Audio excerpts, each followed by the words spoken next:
Live from Ball State University. News for the campus community and all of Delaware County.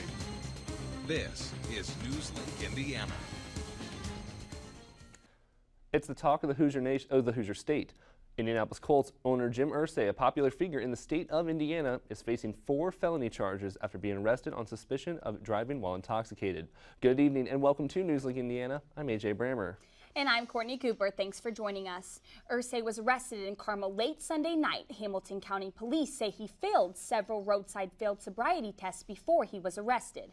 Authorities also say they found multiple prescription drugs inside his vehicle. He posted bond and was released from jail this afternoon. His initial court date is set for March 26th. If convicted on felony charges, Irsay could face up to 3 years in prison for each count. Irsay is a prominent figure, not just in the sports world, but also in the state of Indiana. As one of the state's power players, he played a key role in bringing the Super Bowl to Indianapolis a few years ago. NewsLink Sports' Rob Connett joins us in the studio with how the Colts, the NFL, and other key figures are responding to the news tonight. Rob? Yeah, AJ, it's been the talk all across the state, like you said, and even in the sports world across the country. Now, Bob Kravitz of the Indianapolis Star wrote an article today describing the reactions from people close to Jim Irsay.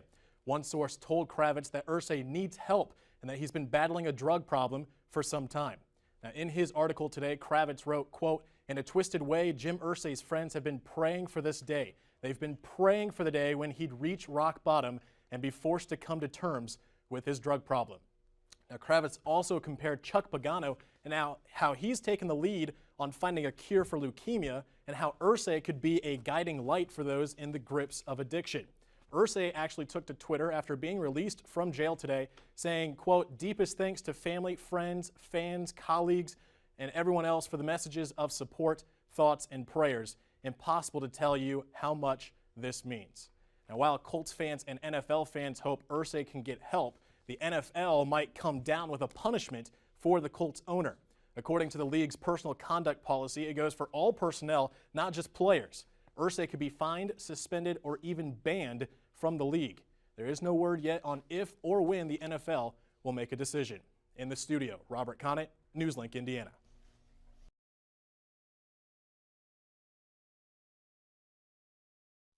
This is NewsLink Indiana. Hey, welcome back to NewsLink Indiana. I'm Robert Connett with NewsLink Indiana Sports. It was a thrilling Sunday afternoon at Worthen Arena as the Ball State men's volleyball team pulled out a 5-set victory over Harvard in the first ever match between the two teams. The 13th ranked Cardinals started off slow, losing set 1 25-18, bounced back in set 2, winning 26-24. Two teams traded third and fourth sets before Ball State came out victorious with a 16-14 win in the fifth and deciding set. Not only was it a hard-fought and successful win for the team, but some individuals for Ball State had a great night as well. Senior Matt Lesky had a career-high 14 kills on a .650 attack percentage. Junior Matt Sutherland also had a career-high in kills. He had 13. And senior setter Graham McIlvain had a career-high 56 assists. Now, with the win, Ball State is now 15-5 on the season. Cardinals will remain at home as they will host New Jersey Institute Tech on Thursday night at 7:30 p.m. And Coach Joe Walton will try to pick up his 300th career victory. Now we're switching from volleyball to baseball, and the baseball team was also victorious over the weekend as they swept in-state rival IPFW in a doubleheader. The Cards took Game 1 15-2 as they picked up 19 hits. Sean Godfrey led the offense, going 5 for 5 with 4 RBIs and 2 runs scored. Scott Baker picked up the win as he went 7 innings, giving up no runs on just 3 hits. Then in Game 2, Ball State held an 8-0 lead after just 3 innings. They went on to win 9-2. Sean Godfrey had 3 more hits, ending the day with 8. Jared Reinflesch went 2 for 4 with 3 RBIs and a home run, and Caleb Staten also had a home run. Now, with the 2 victories, Ball State is 13-8 on the season. Tomorrow's home opener at Ball Diamond against Dayton has been postponed due to unplayable conditions. The team will wait to see if the field will be ready for the scheduled home game for Friday against Bowling Green. And finally, at this hour, the Ball State women's basketball team has accepted an invitation to play in the WNIT tournament. The Cardinals fell short of the NCAA tourney bid over the weekend as their magical run in the MAC tournament was ended on Saturday afternoon, losing to the Akron Zips in the championship 79-68. Ball State was playing their 5th game in 6 days after they upset #1 Bowling Green in the semifinals, but did not have enough for the #3 Zips in the title game. Brittany Carter led the team with 23 points, 20 of them coming in the second half.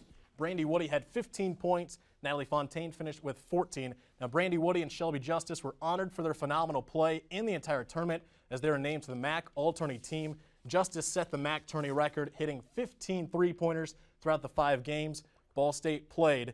Now, this will be the 2nd straight year the Cardinals will play in the WNIT. Ball State, as everyone should remember, went to the WNIT Sweet 16 last year. So 2nd year in a row for the Ball State Cardinals. Very cool. Hopefully we can make it again this year. Yes, that will be a lot of fun to see. Hopefully we can root for them. Next in entertainment, it's still time to get on St. Patrick's Day, St. Patrick's Day festivities, excuse me. Kaylee Clark will tell you what's going down. Stay tuned.